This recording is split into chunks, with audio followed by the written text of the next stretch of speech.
What if I told you that for your whole life you've actually never experienced anything, and whatever you see, touch, hear, smell, or taste are just inputs that enter your brain, and therefore you perceive it as signals or some sciencey shit like that. And so whatever you perceive is like your little thought bubble that regulates your feelings or some shit. Like, since these are your how you perceive the world. And what anyone thinks of you, it's like it's just outside inputs. And you don't even need to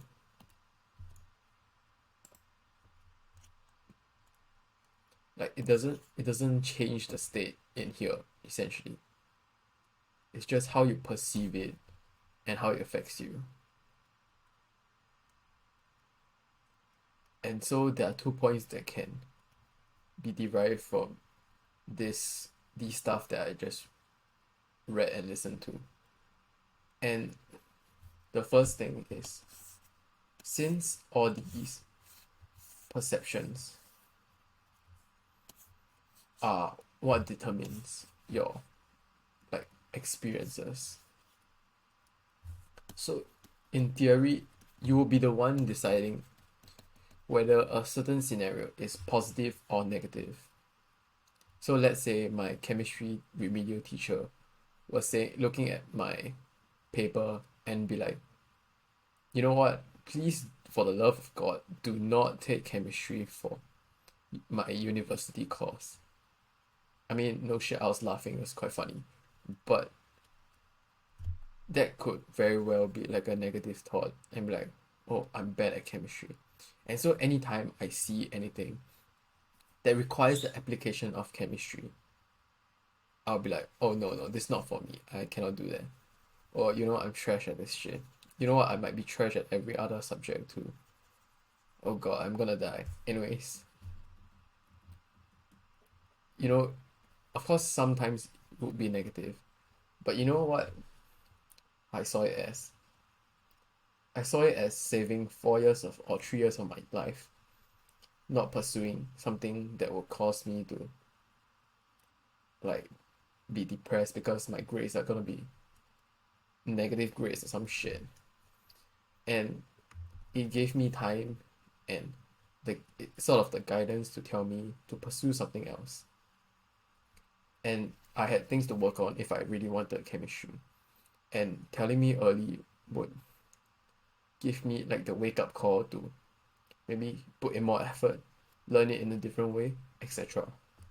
So do you see how the same damn experience could result in more positive experiences just because I perceived it in a different way? And so whenever you have sort of fears, I guess, to start your dreams, because telling yourself, oh no, I cannot do this shit. Or what happens if some person from like don't know where perceives me as dumb and retarded? Oh no. What if my parents think I'm a disappointment? Already done, but whatever.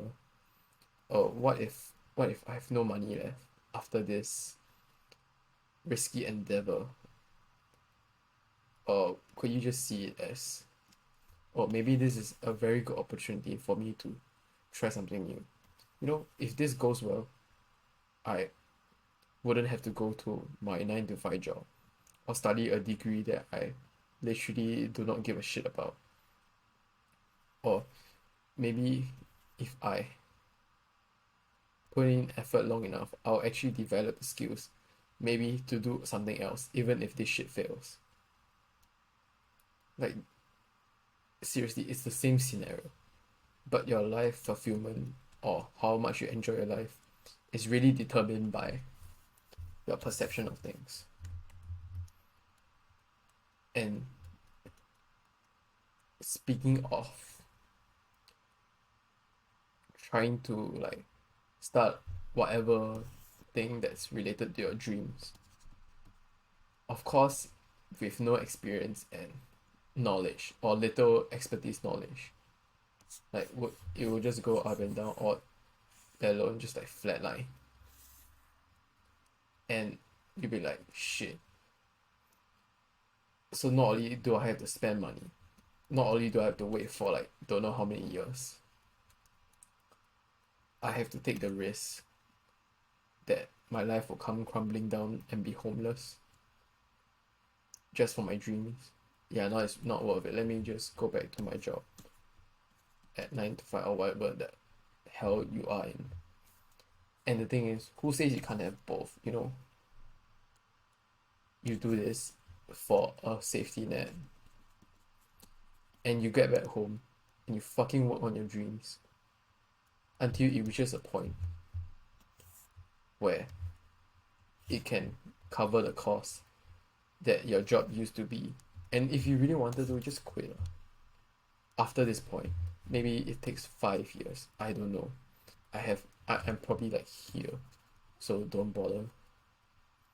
Like it's a long way, so of course I would still be having a job after my degree, which I'm not even sure what it is now.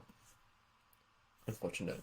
Anyways, so by looking at it this way or having such a game plan, I don't know why, it just removes all the fear that this shit will fail.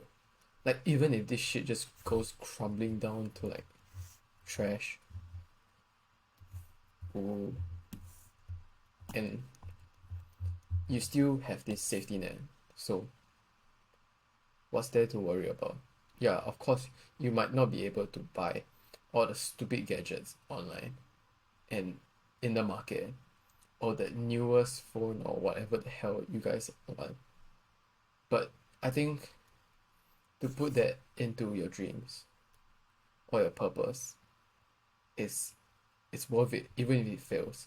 Because when you lie on the deathbed, are you gonna give a shit about the latest iPhone you've got? Or are you gonna care about whether you actually fucking try? And if it, whether it doesn't really matter whether it succeed or fail. But do you fucking try? And if the answer is yes, and you've survived till then, because so like I think you would have the perception that, which probably is true and valid, that you have lived a meaningful life if you try to go towards your dreams or purpose. Holy shit, that got depressing quite fast. But regardless of what you do, it's like a lot of people say take calculated risks and shit. But how do you, like, it seems like an oxymoron, isn't it? Like to take risk is basically like rolling a dice and not knowing. Like it's a probability thing. And to calculate it means like you know what's gonna happen, which doesn't make any sense. And so like things like these, to have a plan that you can't really lose. I think I don't think you reach that low, but even if you did, you like this safety net will still help you survive, and that's the worst case scenario. But if you didn't have this safety net, the worst case scenario is homelessness, maybe like being broke. So of course, no one with their right mind, in their right mind, would just focus on this and like completely sack this shit, which some people are actually saying that, which is fucking retarded. Like, do we, who's I mean, it forces you to do shit, but it's still not a guarantee. So, in short, uh, your life happiness is due to your perceptions of inputs, whether it's from other people, your five senses. And so, how you perceive things is whether you will, is basically will end up being a positive or negative experience. And all these things would determine your happiness. And so, whether you, and also whether you achieve, not really achieve, but you try and worked on your dreams while not starving to death, it's gonna make your life more meaningful. And at the end of the day, you look at it, you look back at it and be like, man, that was fun. Even though I fucked up every part of the way, at least I fucking tried. And with that, adios.